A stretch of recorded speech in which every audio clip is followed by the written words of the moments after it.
Francis, revenons à nos moutons. Oui. Si tu regardes depuis que tu es entrepreneur, là, ça a été quoi ton plus grand défi auquel tu as eu à faire face? Le plus grand défi, ça a été de la prendre, la décision. Ça a été de faire la cassure ou de me dire, tu sais, lâcher le côté sécuritaire de la job que j'avais avant. J'avais une bonne job, un bon travail, un bon salaire. Puis de m'en aller dans un côté qui était plus obscur, que je savais pas ce qui m'attendait non plus. C'est de l'inconnu. C'était de l'inconnu carrément. C'était même une nouvelle chose que j'apprenais à faire en même temps. OK. C'était pas, Donc, t'es comme arrivé dans un Y, puis t'as eu à choisir à un moment donné entre je continue-tu facile ou j'explore, puis je m'en vais triper à peut-être me partir quelque chose, puis être mon propre boss, mes propres décisions. Absolument. Ça a été vraiment, comme tu dis, l'image, c'est l'image d'un Y où j'ai arrivé là, puis j'avais plus de temps. Tout était, là, moi, j'étais pris, j'avais besoin de temps pour le travail, j'avais besoin de temps pour le travail chez nous. Il fallait que je prenne une décision. Puis t'étais, en dedans de toi, là, t'avais-tu cette sensation-là que t'étais pour réussir? T'étais-tu convaincu que tu réussirais? Ah, définitivement.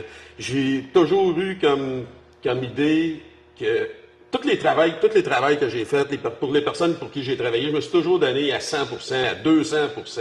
J'ai toujours donné corps et âme pour les compagnies. Puis, je me suis dit, si un jour je libère du temps, puis que je fais la même chose, mais pour mon compte à moi, ça peut pas faire autrement que fonctionner. Okay. C'était comme hors de question que ça peut pas marcher. Okay. Mais la décision n'a pas été facile à prendre. OK. Fait que là, ce que tu me dis, là, c'est si je t'offre demain matin une job, 40 heures par semaine, où tu n'as pas besoin de te casser la tête avec rien. OK. Tu n'as plus de personnel à gérer, tu n'as plus de contrat à chercher. Puis, ton style de vie d'aujourd'hui, OK. tu choisis quoi? Tu veux que je meure, finalement? Oublie ça, c'est sûr, je reste dans le même lit. Même train. Ah oui, définitivement, je ne reviendrai pas en arrière. C'est le fait de travailler à son compte, c'est les prises de décision, c'est nous autres qui les prenons. On a une certaine liberté. Même si on donne des heures puis qu'on travaille. C'est devenu ton bébé. Absolument.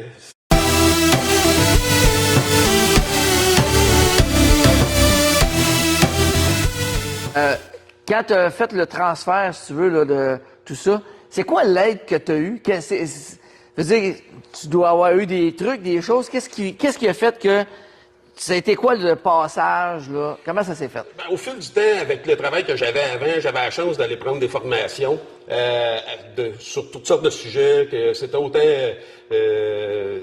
au niveau du travail d'équipe, de la gestion du personnel, puis tout ça t'apporte à te connaître toi-même aussi, qui est super important. Il faut vraiment que tu commences à te connaître toi avant d'être capable de travailler avec des gens, puis de travailler avec du monde. Oui, exactement. J'ai fait beaucoup de lectures aussi.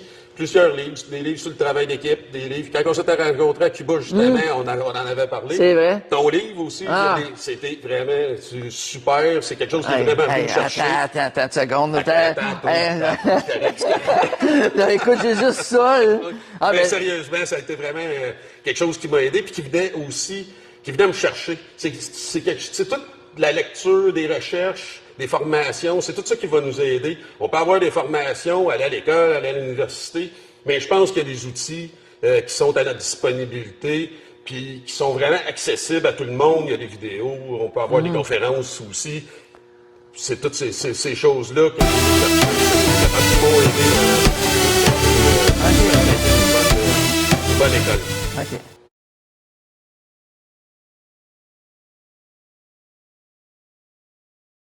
Fait que là, en terminant, là, Frank Custom. Oui. C'est bien le fun, là, la peinture en poudre puis tout ça, mais ça a l'air de quoi, ça, exactement, Francis? C'est quoi? Montre-nous, là, c'est quoi une pièce qui est pas peinturée? Comment ça termine? Montre-moi, c'est quoi ta job exactement? Pas de problème, mon cher ami.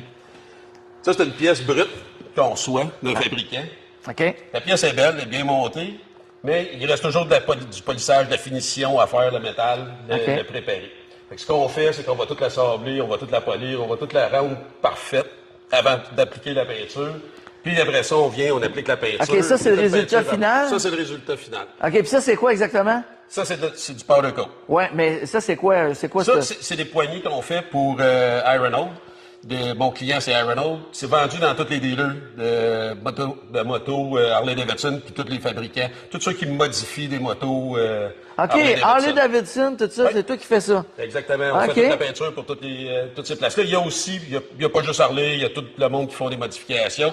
Et aussi, ils vont faire des poignées pour des Suzuki puis et autres. Là. OK. Les Spider et compagnie. Mais c'est ça, le résultat, c'est ce que ça donne. C'est vraiment le côté esthétique. Ce qu'on fait chez Frank Custom, notre première qualité, c'est vraiment le fini. La qualité C'est vraiment du fini. illustré, tout, c'est vraiment... Ça, c'est-tu plus durable, cette peinture-là, par rapport à une peinture de compagnie, mettons, là, que... Absolument, c'est 100 fois plus durable. Tout ce qui est peinture traditionnelle, peinture liquide, c'est vraiment une peinture qui va résister au temps, qui va empêcher. Il y a des additifs qu'on peut mettre aussi en dessous pour enlever la rouille. Il y a plein de choses qui peuvent être faites. Donc, c'est très tough. Toi, tu t'adresses, t'as du commercial, Oui, exactement. comme des bateaux, t'as des pièces, je pense, pour les bateaux que Oui, tu fais des aussi. pièces pour des bateaux. Puis, t'as aussi au niveau Industriel. industriel. Exactement. C'est On a vraiment vraiment... des pièces, oui, c'est ça, on a vraiment un peu de tout. On a des pièces qui sont vraiment pour l'esthétique, côté qualité, finition, perfection de la pièce. Puis on a aussi un côté qui est plus industriel où on va faire des produits qui sont vraiment durables aussi. OK. On cherche à avoir une application parfaite aussi, mais qui va être plus pour le domaine industriel, les usines et ces compagnies. C'est vraiment... C'est le fun, c'est bien. Ah ben, On je suis content. s'amuse vraiment beaucoup. Francis, je suis content que tu aies trouvé ta niche, que tu aies trouvé Le match parfait. le match parfait. Surtout Exactement. avec les enfants, c'est encore mieux. Ben oui. Francis, je te remercie bien gros. Hey, super, Sylvain. Merci. Frank Custom. Frank. Batterie, tabarnak, la batterie. Bon, eh bien, tant qu'à nous, c'est terminé pour aujourd'hui. Alors, on se revoit à la prochaine interview de comment j'ai changé mon style de vie. Et oubliez pas, la vie, c'est juste une question de temps.